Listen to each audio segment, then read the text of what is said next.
quite difficult to explain Pairwork just by reading it, so I'm going to show you some of the things involved with getting a Pairwork session running. So this is a sample course that I use. It's actually a real course, but it's just one I use as kind of a demonstration classes, etc. So the first thing you need is you need to have your admin console, and that is hidden by default so that only an administrator can see it, but it's in the same location as the actual Pairwork activity here. So let's have a look at what the admin console looks like from the when you're editing it or when you're trying to create it. And it's just a simple PoodLL filter string like that. So you've got the PoodLL type equals admin console. And if we display that,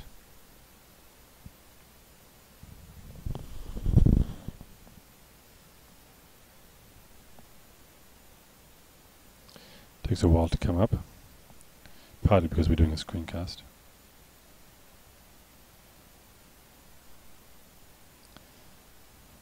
Alright, it's all wonked up, but there it is there. Okay, and at the moment there's no students online, so this is the Pairwork summary.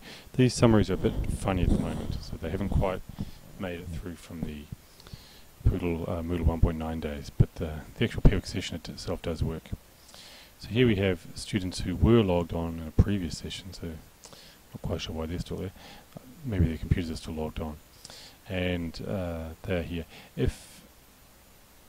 So when the students are actually logged on, they will appear here. If for whatever reason they don't appear here, it is possible to manually force the list of users to show, although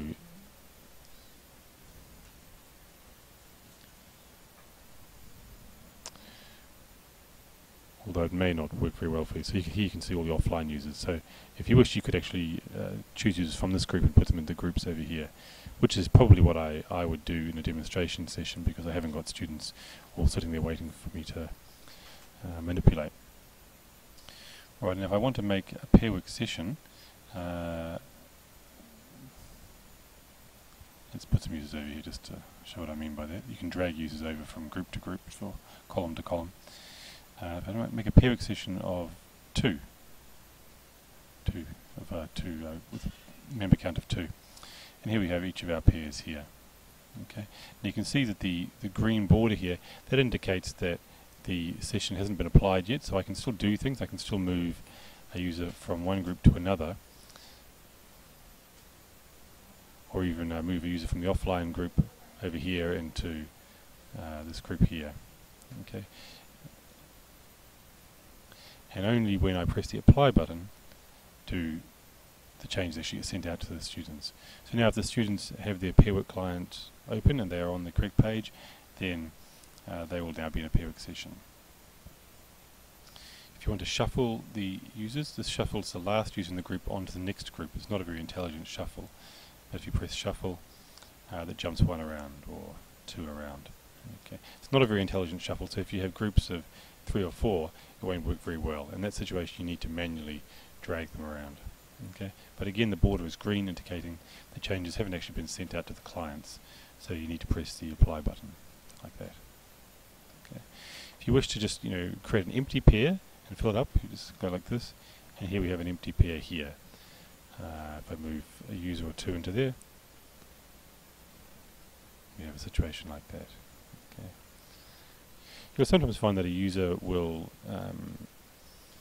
in the middle of a session you'll need to, something will happen, this user won't be assigned, or they'll have gone to a different page and come back and they won't be in the pair session anymore.